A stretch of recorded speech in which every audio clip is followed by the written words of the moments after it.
अस्सलाम वालेकुम टू आल संगत ख्याल जनाब ठीक ठाक उम्मीद करें सारे भैन भरा ठीक ठाक हो अल्लाह पाक सारे भरावां दे माल जान इज़्ज़त आबरू हर शे दी हिफाजत फरमाए ते अल्लाह पाक सारे मुसलमानां दी बच्चियां दे नसीब अच्छे फरमाए। चारा चेक कर गए जनाब बाजरा ते गुआरा ये जानवर माशाल्लाह खावन दे लगे पैन। अच्छा जी साडे दोस्तां दा तो पहले सवाल दा जवाब कि भाई कोई आदा है गंदम दलिया करके पाउनी चाहिए, कोई आदा है पुसा के पाउनी चाहिए, कोई खुश्क, इसका असल तरीक़ाकार क्या है। भाई गंदम जड़ी है तो उस गंदम वाला फायदा करना है, चाहे दलिए दे विच शक्ल होवे, चाहे साबित होवे ते चाहे पुसी होवे। हुण अगली गल आ वनी कि जड़ी मैं असल प्रैक्टिकल जड़ी चीज़ असल समझावना चाहना तो जड़ी बकरी है या बकरा है वो साबित गंदम नूं हज़म करन दी उन्हां दे च सलाहियत ज़्यादा मौजूद है। जड़ी ये भेड़ उस दे विच इतनी सलाहियत नहीं है बकरी या भेड़ दे बराबर कि वो साबित गंदम नूं हज़म कर वने। उसदा भाई मवाद के है न तो कोई जानवर नूं कोई होर मसला बनता, किसी किस्म की कोई टेंशन नहीं आती। सिर्फ भेड़ दे विच ये अलामत थींदी है अगर वो ज़्यादा खा वने तो वह मेंगण वाले पासों साबित कट छट्टेंदी है। इस तो इलावा होर कोई प्रॉब्लम नहीं है, खा वेंदी है। अगर बकरी पाइया खा वैसी तो भेड़ 1.5 पा भी बर्दाश्त कर वेंदी है, लेकिन वो साबित कर सटे सी जिले साबित कटे सी तो तुहाडी गंदम पाई हुई तो उसका कोई फायदा नहीं सी। जो मेंगण वाले पासों जानवर दाना कढ़ सटेंदा तो उस दाने का फायदा नहीं आता। अच्छा अगली गल यह है कि अगर दलिया करके पाओ तो दलिया थी हुई चीज़ जल्दी जानवर हज़म कर वेंदा है और जल्दी वो वंज के गल भी वैंदी हज़म भी थी वैंदी तो प्रॉब्लम नहीं आती। पुसा के किएं पाउनी चाहिए, पुसा के ज़्यादातर लोग उस गर्मियों के विच पैंदे रहिंदे ने क्योंकि उसका जिहड़ा असर होंदा है गंदम का तो वो थोड़ा नॉर्मल थी वैंदा है तो इस करके जानवर नूं तलखी नहीं देंदी क्योंकि असल गंदम गर्म है। असां जनाब पैंदे रहने पूरी पूरी यानी कि थोड़ी थोड़ी उस दे विच यानी कि जानवर नूं अगर 100 ग्राम अखां तो एक जानवर नूं साडे नूं पूरी नहीं आती। इस वजह तो असां साबित पैंदे रहने और इसकी कोई ऐसी शरह मवात नहीं आती कि मेंगण वाले पासों बाहर निकले क्योंकि असां डेली रूटीन ते मैं चेक करेंदा रहना बड़ी तसल्ली दे नाल कि किसी मेंगण दे विच भाई साबित दाना तो नहीं है। ठीक हो गया, अगर कोई होवे सही तो उस जानवर की परख करींदी वह तो गोले ना गले 2-3 दिहाड़े लग वेंदे काफ़ी सारे जानवर हैं तो लेकिन लब गिनने कि फलाना जानवर साबित गंदम कढ़े ना पिए, लेकिन पूरी पूरी पैने तो उस ये सिस्टम नहीं आता। हुण जनाब जेडे दोस्त आदे कि भाई दाना देवना कितना चाहिए, एक जानवर नूं 24 घंटों के अगर तुहाडा ब्रीडिंग का सैटअप है या तादाद के तुसां जानवर रखे हो तो अगर उन्होंने चारा तुसां ठोक के पैंदे पाओ सब्ज़ चारे की शक्ल के खुश्क चारे की शक्ल के खुश्क लूसण थी गया या मिस्से वगैरह थी गए या जिहड़ी चीज़ भी पैंदे पाओ या गुतावा तुसां कर छुड़ेंदे हो तो ऐसियां चीज़ां अगर जिस टाइम तुसां पैंदे पाओ तो उस दे विच सिर्फ जानवर नूं चाहिए पर डे का 24 घंटों के 100 ग्राम जानवर दोते काफ़ी है, ये नॉर्मल जानवर दोते। हुण जिहड़ा आवियां ब्रीडिंग सैटअप वड्डियां भेड़ां ते शौक वाले जानवर तो उन्होंने एक पाओ भी तकरीबन 250 ग्राम तक 300 ग्राम तक पर डे दे विच लोग देंदे रहंदे ने और देवना भी चाहिए अच्छे सैटअप वास्ते, अच्छा उन्होंने रिजल्ट गिनना चाहिए तो ये पावना चाहिए। ठीक है, लेकिन असां इतनी चीज़ या इतनी डोज असां कोना देंदे पे। असां एक पूरी पूरी यानी कि सादा चारा इतना होंदा है, सादा 3 टाइम की डाइट होंदी है। सुबह टाइम इन्होंने असां खुश्क चारा देने ये मिस्से दा जियां तले कचरा पिए मिसा पा छुड़ने। दोपहर टाइम असां जनाब सब्ज़ चारा पावना है वो तकरीबन असर तक ये लगियां रहिंदियां खानियां रह वेंदियां। तकरीबन साडी स्टार्टिंग होंदी है जी सब्ज़ चारा पावन की 12 तो चाह के 1 के दरम्यान, इस तो अद्धा घंटा पौना अगे पिछे भी हो सकते हैं, कोई वड्डी गल नहीं है। लेकिन दोपहर टाइम तो सब्ज़ चारा आंदा है तो सैकेंड टाइम तो शाम वेले असर तो बाद मगरिब तो पहले पहले असां इन्होंने खुश्क चारा पावना आंदा है। तो ये हुण सब्ज़ चारे नाले दे अगे वक्खियां तकरीबन जानवर पूरियां कर वैसन तो असां वास्ते इन्होंने यानी कि सुबह के टाइम अगर इन्होंने सारे जानवरों पिया इन्हें 2 मण तो हुण सैकेंड टाइम के 1 मण पोसी यानी कि 40 kg तकरीबन आसी कोई 100 जानवर है छोटा वड्डा टोटल 1 मण 40 किलो। ठीक हो गया, क्योंकि जानवर इतना नहीं खावना, जानवर पहले तो रजे हुए। अच्छा वो एक पा छोड़े सर्दियों की रात होंगी बड़ी लंबी, जानवर पूरी रात जगाली दी चिरांदा है। सब्ज़ चारे की जी इतनी औकात नहीं होती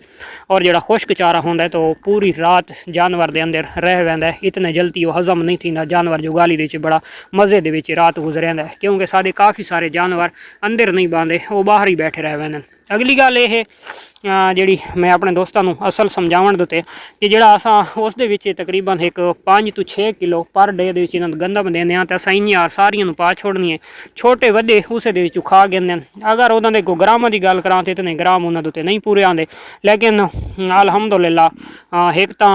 ਸਾਬਿਤ ਬਾਹਰ ਨਹੀਂ ਨਿਕਲਦੀ ਔਰ ਦੂਸਰੇ ਨੰਬਰ ਦੇ ਉੱਤੇ ਕਿਸੇ ਕਿਸਮ ਦੀ ਕੋਈ ਪਰੇਸ਼ਾਨੀ ਵੀ ਨਹੀਂ ਆਉਂਦੀ ਤੀਸਰੇ ਨੰਬਰ ਦੇ ਉੱਤੇ ਜਿਹੜਾ ਜੇਬ ਦੇ ਉੱਤੇ ਬੋਝ ਹੈ ਤਾਂ ਉਹ ਵੀ ਬਹੁਤ ਕੰਮ ਆਉਂਦਾ ਪਈ ਕਿਉਂਕਿ ਸਾਡੀ समझो एक लाइफ टाइम फार्मिंग होंगी है, जो फार्मिंग का सैटअप होंगे तो इसका तो एक लंबा निज़ाम होंगे जो मेल के उत्ते होंगे तो उसके खवावन दे भी ज़्यादा और उस क्योंकि 3 महीना बाद 6 महीना बाद या लास्ट साल बाद वह क्लियर थी होना होंगे।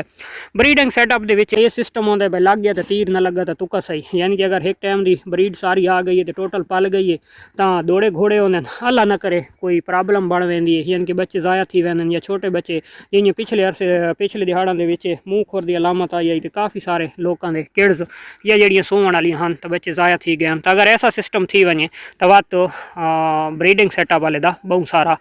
नुकसान थी इस करके अगर वो जिसम के बाहर की इनकम ना हो तो अगर काफ़ी वो खर्चा की वह हो तो उसको काफ़ी सारा बोझ महसूस थी ठीक हो गया। तो ये असल चीज़ा होंगे तो असा एक नॉर्मल जी ज़्यादातर असा काश्तकारी वाला सादा सिस्टम है तो असा ज़्यादातर चारे आप काश्त करके तो उस उत्ते फार्मिंग की वेंदी है ताकि बाहर की परचेजिंग नालू बाहर की परचेजिंग ये थोड़े दिहाड़ा ये सामने गुआरे में हाथ लगा वे कपीना वे परले पासों कपी हुई थबियां तो नजर आनी पेस औरले पासों खलोता है इसका असा मिसा घेन के साल के एक दफ़ा गुआरे का मिसा घेन के स्टॉक करना होंगे उस तो इलावा ज़्यादा जो सादा स्टॉक के ज़्यादा इन्वेस्टमेंट कराना होंगे तो असा मूंगी के मिसे तो कराने होंगे इस साल का सादा इन्वेस्टमेंट आई तकरीबन कोई 3.5 लाख तकरीबन 3.5 लाख रुपया टोटल सादा किराया खर्चा मजदूर ते मिसे की परचेजिंग उस तो इलावा वत आवन वालियाँ मूंगियां तक सादा इतना वड्डा खर्चा कोना हो सी ते गुआरे का ज़्यादा असा तकरीबन 1 लाख रुपए तक परचेज कर सा जो सर्दियों के चलता रहा सी गुआरे का मिसा ज़्यादातर असा फरवरी तक इस्तेमाल किया वैंदा सारे दोस्तों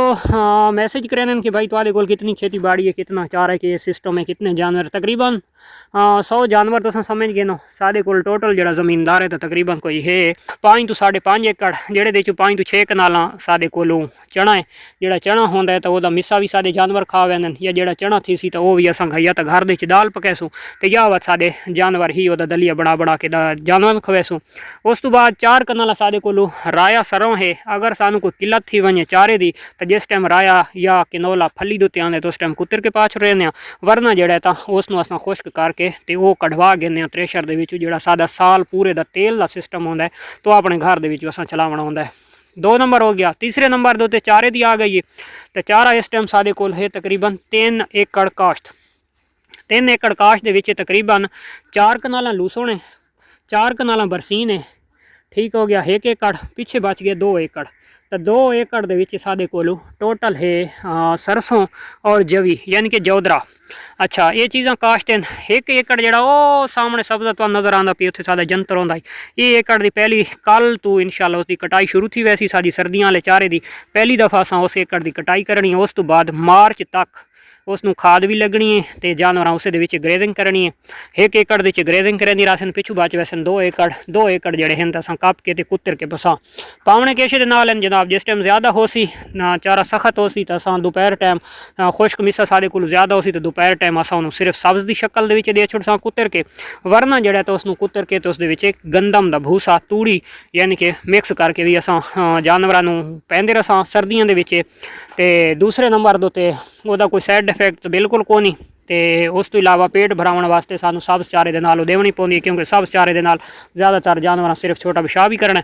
तो उस वैसे भी जानवर खा वैसे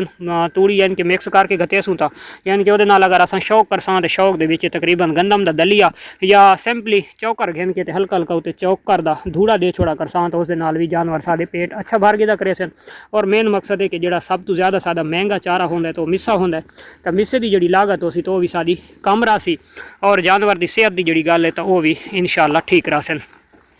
अगे अगली गल आ गई, अगला मैसेज दोस्तों का क्लियर कर छोड़ो, तुम अपने जानवरों को कैल्शियम कौन सा देते हो, मिनरल कौन सा देते हो, या उस तो बाद DCP पाउडर वगैरह ऐसी चीज़ां जो जानवर की हड्डी मजबूत रहे, जानवर मिल्क अच्छा देवे, या जानवर हीट उत्ते बेहतर आवे, जल्दी आवे। हाँ एक चीज़ के मैं इस भेड़ के नोट किया है, हीट वाली कहीं किस्म की कोई प्रॉब्लम नहीं आती, चाहे इन्हू मिनरल वगैरह हर चीज़ दो तो भावें न दो, हीट जल्दी आती है, क्रॉसिंग जल्दी थी है, ब्रीडर का होना बहुत ज़रूरी है। तो एक चीज़ है यानी कि बच्चा थोड़ा जिहा वीकनेस के पैदा हो सकता है, कमज़ोरी की अलामत के, और दूसरे नंबर दोते